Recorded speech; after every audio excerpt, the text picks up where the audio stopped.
बच्चों नमस्कार। आज हम हिंदी में पाठ 1 पढ़ेंगे जिसका नाम है सीखो।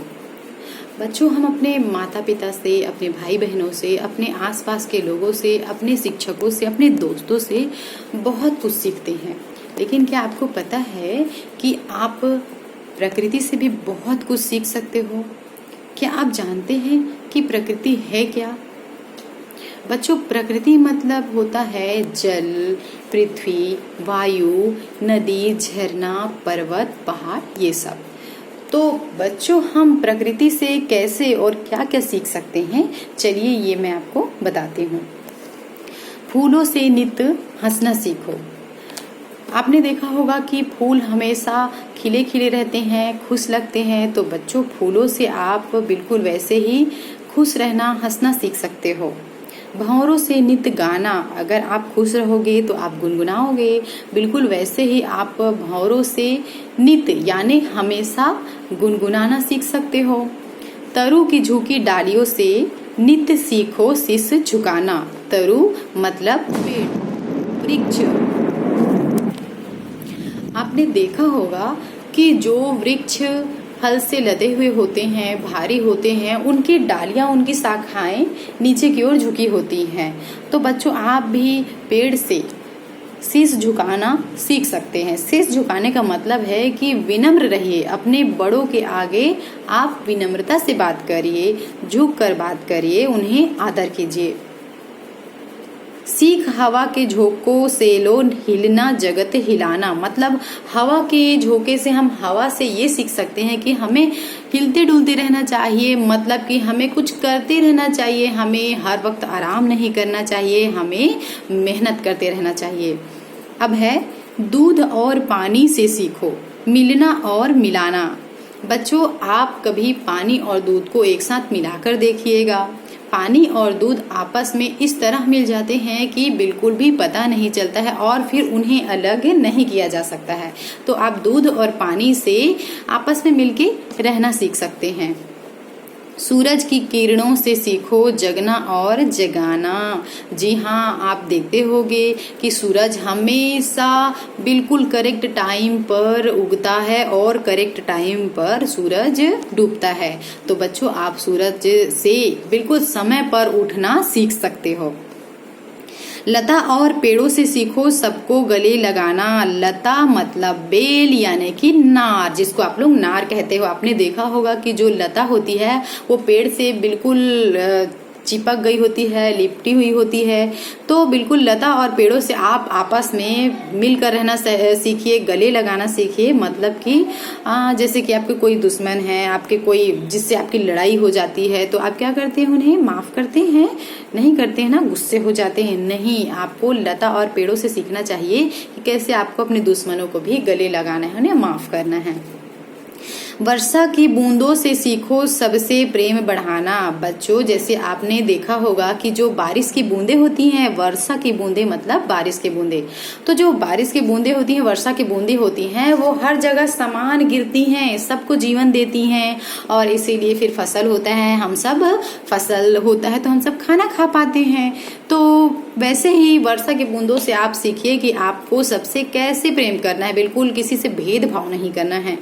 मेहंदी से सीखो सब पर ही अपना रंग चढ़ाना है। आप लोग मेहंदी लगाते हैं ना अपने हाथों में?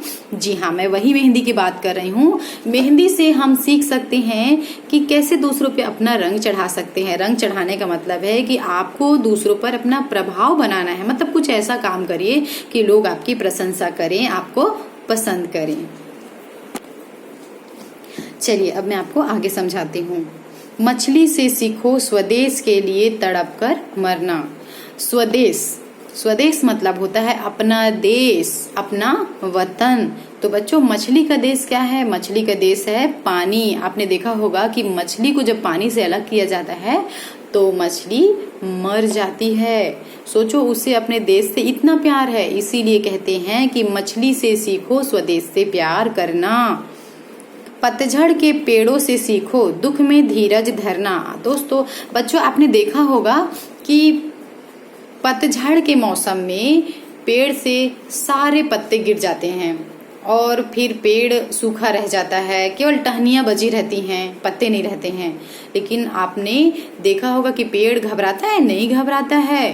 क्यों? क्योंकि वो इंतजार करता है, धैर्य रखता है। कुछ समय बाद जब बसंत ऋतु आती है, बारिश होता है, तो पेड़ में फिर से बहुत सारी पत्तियां हो जाती हैं। तो बच्चों, हमें भी पेड़ों से इसी तरह से धैर्य रखना सीखना चाहिए। पृथ्वी से सीखो प्राणी की सच्ची सेवा करना। पृथ्वी से हमें प्राणियों की यानी दूसरे लोगों की सच्ची सेवा करना सीखना चाहिए। देखिए, पृथ्वी जो है, धरती माता जो है, वो सारे मनुष्यों का बोझ सहती है और हम उनके साथ कितना गलत भी करते हैं। धरती में कितने सारे कूड़े कचरे फेंकते हैं, बहुत कुछ करते हैं, मगर फिर भी धरती माता हमको हमारा भार सहती है, हमारे जीवन को बनाई हुई है। तो बच्चों, ऐसे ही आपको पृथ्वी से लोगों की सच्ची सेवा करना सीखना है। दीपक से सीखो, जितना हो सके अंधेरा हरना। देखो, एक छोटा सा दीपक जो होता है, एक छोटा सा जो दिया होता है, वो भी बहुत जितना हो सके वो रोशनी देने की कोशिश करता है। और हम लोगों को अगर कुछ काम बोला जाए तो हम क्या कहते हैं कि नहीं, ये हमसे नहीं हो पाएगा, हम बहुत छोटे हैं, ये वो। लेकिन जो दीपक होता है वो भी कह सकता है ना कि मैं बहुत छोटा हूँ, मैं कितनी रोशनी कर पाऊंगा। लेकिन नहीं, दीपक जो होता है वो भी अपनी ओर से पूरी कोशिश करता है कि मैं जलकर जितना हो सके प्रकाश दे सकूं, जितना ज्यादा हो सके उजाला कर सकूं। तो बच्चों, हमें भी दीपक से सीखना चाहिए कि जितना हो सके अंधेरा हरना, यानी कि ज्ञान को फैलाना। ठीक है। जलधारा से सीखो आगे जीवन पथ पर बढ़ना। जलधारा मतलब जो जल बहती है। आपने देखा होगा कि जो चाहे नदी हो या आपने समुद्र तो देखा नहीं होगा बेटा आप लोगों ने, तो जैसे नदी वगैरह आप लोगों ने देखा होगा कि नदी की जो जलधारा होती है वो हमेशा आगे बढ़ते जाती है। आपने कभी देखा है कि नदी की धारा यानी नदी का पानी कभी उल्टा वापस मुड़ता है? नहीं। तो बच्चों, नदी से आप लोगों भी वैसे ही आगे बढ़ना सीखिए। यानी कि जो भी आपका लक्ष्य है, आपका पढ़ाई है, उस पर आप लोग ध्यान केंद्रित करिए, तरक्की कीजिए, आगे बढ़िए, पीछे मुड़कर मत देखिए। हार का सामना आपको नहीं करना पड़ेगा। आप मेहनत करिए, तब आप सफल होंगे। अब आगे देखिए, और धुएं से सीखो हरदम ऊंचे ही पर चढ़ना। आप लोगों ने देखा होगा कि जो धुआं होता है वो हमेशा ऊपर की ओर बढ़ता है हमेशा। तो आपको धुएं से सीखना है कि हमें भी हमेशा ऊंचाइयों पर रहना चाहिए। ऊंचाई पर रहना है, इसका मतलब ये नहीं है कि आप किसी पहाड़ में चढ़ जाओ या टीले पर चढ़ जाओ, ये नहीं है। ऊंचाई पर रहने का मतलब है कि बच्चों, आपको इतना मेहनत करना है, इतना सफलता पाना है, आपको इतनी कामयाबी पानी है कि आप कुछ अच्छा बन सको, आप बड़े ऑफिसर बनो, कुछ बन सको, तो आप ऊंचाइयों पे अपने आप पहुंच जाओगे।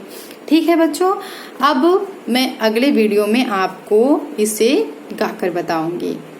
तो अगर आपको कुछ समझ नहीं आया होगा तो प्लीज आप लोग व्हाट्सएप में क्वेश्चन कर लीजिएगा, पूछ लीजिएगा। ठीक है बच्चों, बाय।